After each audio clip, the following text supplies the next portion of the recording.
Okay. Hi, I'm Hillary Lax. I'm Andrew Boyle. And this is Shining a Light on the Dark Side. So what we're going to be looking at is if there's a good and a bad, or if it's all just separate perspectives.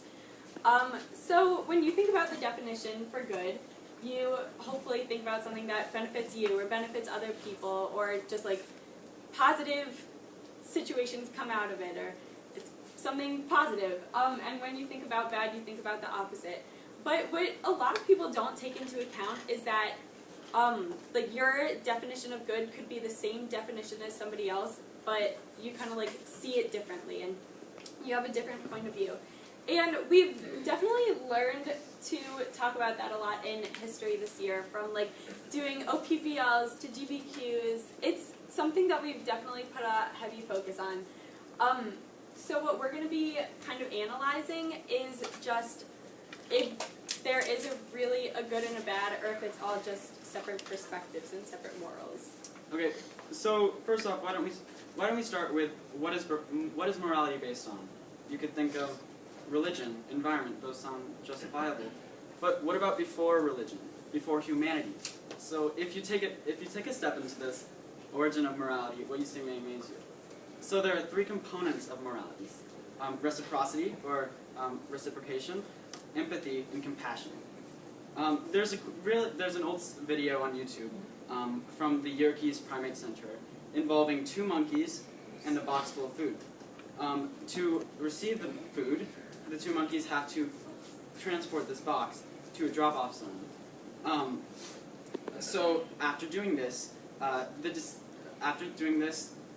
they were synchronizing their steps, and this display of synchronization between the two animals is quite simply amazing. Furthermore, it was seen that that when one monkey was fed, the other lost interest. That, in and of itself, is a display of compassion. And the compassion towards organisms other than humans opens doors to our interpretation of the origins of humanity, or origins of morality. So as I said when I was starting, this topic relates really well to history, and just to kind of introduce that and show you guys the relationship, I'm going to start with an example that's like kind of simple and like basic. So I'll start with the example of the Holocaust. So when we think back on that, we think about Hitler leading the Nazis to kill 11 million people, and like it was a mass murder, like this huge genocide. Like 11 million people died, from hanging them in public to suffocating people in gas chambers. Most of us, and hopefully all of us, can't really like imagine how good can come out of this. However, Hitler and the Nazis and thousands of other people in Germany and Poland think back on this event, or well, during this time period. They supported the event. They went along with it because, in their opinion, the Aryans were the master race, and they should rule above all other people, and they had the right to rule above all other people. So they thought that they were kind of like doing the world a justice by getting rid of other people who don't belong in society. So they saw the good that was coming out of this event, and when we look back on it, we only see the bad. And another event that kind of corresponds to this is when we learned about the Mongols in class, and we had the like court thing, and we like kind of recreated a court, and half of the people, like the Mongols did the same things to everybody, but half of the people supported the Mongols and half of the people didn't support the Mongols. So that just kind of shows how when everybody's in the same situation, people can view it differently. Discussion in its own form has similar effects to Darwinism. In this regard, it negates the bad ideas and creates resolution. Border disputes and expansion, which emulate much of this, are issues prevalent even today among highly organized countries. The highly relevant Ukrainian crisis examines a set of both perspectives, good and bad. One side where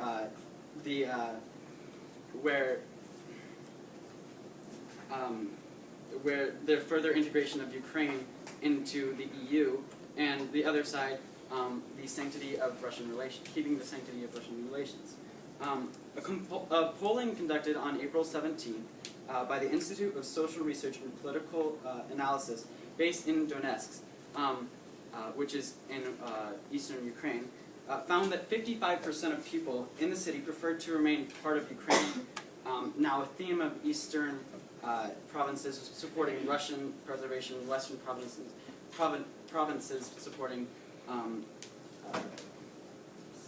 in western provinces, growing ties to the EU is expected due to the implications of the environment on influencing the residents. So we have distinguished two perspectives, each one generally represented equally. So which is the right perspective? You know, that's for you guys to decide. And actually, what I want to see right now is a show of hands. Let's see who feels the annexation of Crimea towards Russia was justified. Okay, so actually, hold on. Just right there, people were looking at each other. That's a perfect examination of how the environment you guys are in, affects your morality.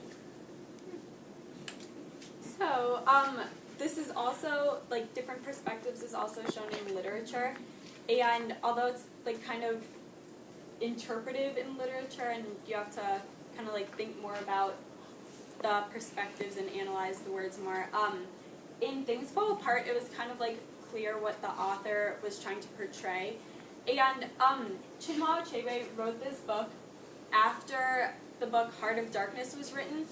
And both of the books were about Christian missionaries, like, going into Africa and just kind of, like, infiltrating their culture. However, they showed two entirely different perspectives. Like, they're two different stories about the exact same event. And so that's just really interesting how like, everybody can take something out of the same event.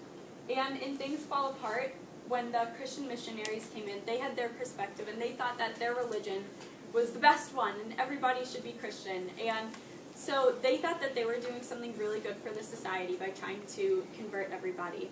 But Okonkwo, on the other hand, thought of it being, like, really bad, and he just, like, didn't want, like, anybody to become Christian.